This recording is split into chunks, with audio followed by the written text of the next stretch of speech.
साथियों, आज हम वाल्मीकि रामायण के बालकांड के 64वें सर्ग की कथा सुनेंगे। इस सर्ग में यह कथा आती है कि विश्वामित्र जी जब तपस्या कर रहे थे तो उनकी तपस्या को भंग करने के लिए देवराज इंद्र ने रंभा नाम की अप्सरा को भेजा। रंभा को देखकर विश्वामित्र जी को बहुत क्रोध हुआ और उन्होंने उसे 10,000 वर्षों तक पत्थर की मूर्त बनने का शाप दे दिया।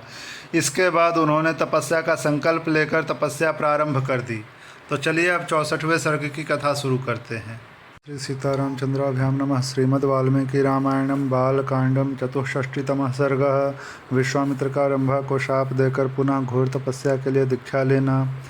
इंद्र बोले, रंभे, देवताओं का एक बहुत बड़ा कार्य उपस्थित हुआ है, इसे तुम्हें ही पूरा करना है। तुम महर्षि विश्वामित्र को इस प्रकार लुभा जिससे वे काम और मोह के वशीभूत हो जाएं। श्री राम बुद्धिमान इंद्र के ऐसा कहने पर वह अप्सरा लज्जित हो हाथ जोड़कर देवेश्वर इंद्र से बोली, सुरपते, ये महामुनि विश्वामित्र बड़े भयंकर हैं। देव, इसमें संदेह नहीं कि ये मुझ पर भयानक क्रोध का प्रयोग करेंगे, अतः देवेश्वर मुझे उनसे बड़ा डर लगता है, आप मुझ पर कृपा करें। श्री राम डरी हुई रंभा के इस प्रकार भयपूर्वक कहने पर सहस्र नेत्रधारी इंद्र हाथ जोड़कर खड़ी और थर थर काँपती हुई रंभा से इस प्रकार बोले, रंभे, तू भय न कर, तेरा भला हो, तू मेरी आज्ञा मान ले। वैशाख मास में जबकि प्रत्येक वृक्ष नव पल्लवों से परम सुंदर शोभा धारण कर लेता है, अपनी मधुर काकली से सबके हृदय को खींचने वाले कोकिल और कामदेव के साथ मैं भी तेरे पास रहूँगा। भद्रे, तू अपने परम कांतिमान रूप को हाव भाव आदि विविध गुणों से संपन्न करके उसके द्वारा विश्वामित्र मुनि को तपस्या से विचलित कर दे। देवराज का यह वचन सुनकर उस मधुर मुस्कान वाली सुंदरी अप्सरा ने परम उत्तम रूप बनाकर विश्वामित्र को लुभाना आरंभ किया।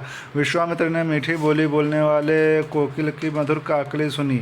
उन्होंने प्रसन्नचित्त होकर जब उस ओर दृष्टिपात किया तब सामने रंभा खड़ी दिखाई दी। कोकिल के कलरव, रंभा के अनुपम गीत और अप्रत्याशित दर्शन से मुनि के मन में संदेह हो गया। देवराज का वह सारा कुचक्र उनकी समझ में आ गया। फिर तो मुनिवर विश्वामित्र ने क्रोध में भरकर रंभा को शाप देते हुए कहा, दुर्भगे रंभे, मैं काम और क्रोध पर विजय पाना चाहता हूँ और तू आकर मुझे लुभाती है। अतः इस अपराध के कारण तू 10,000 वर्षों तक पत्थर की प्रतिमा बनकर खड़ी रहेगी। रंभे, शाप का समय पूरा हो जाने के बाद एक महान तेजस्वी और तपोबल संपन्न ब्राह्मण ब्रह्मा जी के पुत्र वशिष्ठ मेरे क्रोध से कलुषित तेरा उद्धार करेंगे। ऐसा कहकर महातेजस्वी महामुनि विश्वामित्र अपना क्रोध न रोक सकने के कारण मन ही मन संतप्त हो उठे। मुनि के उस महाशाप से रंभा तत्काल पत्थर की प्रतिमा बन गई। महर्षि का वह शाप युक्त वचन सुनकर कंदर्प और इंद्र वहां से खिसक गए। श्री राम, क्रोध से तपस्या का क्षय हो गया और इंद्रियां अभी तक काबू में न आ सकी, यह विचार कर उन महातेजस्वी मुनि के चित्त को शांति नहीं मिलती थी। तपस्या का अपहरण हो जाने पर उनके मन में यह विचार उत्पन्न हुआ कि अब से न तो क्रोध करूंगा और न किसी भी अवस्था में मुँह से कुछ बोलूँगा, अथवा 100 वर्षों तक मैं श्वास भी न लूँगा। इंद्रियों को जीतकर इस शरीर को सुखा डालूँगा। जब तक अपनी तपस्या से उपार्जित ब्राह्मणत्व तो मुझे प्राप्त न होगा, तब तक चाहे अनंत वर्ष बीत जाएं, मैं बिना खाए पिए खड़ा रहूँगा और सांस तक न लूँगा। तपस्या करते समय मेरे शरीर अवयव कदापि नष्ट नहीं होंगे। रघुनंदन, ऐसा निश्चय करके मुनिवर विश्वामित्र ने मुझे पुनः 1000 वर्षों तक तपस्या करने के लिए दीक्षा ग्रहण की। उन्होंने जो प्रतिज्ञा की थी उसकी संसार में कहीं तुलना नहीं है।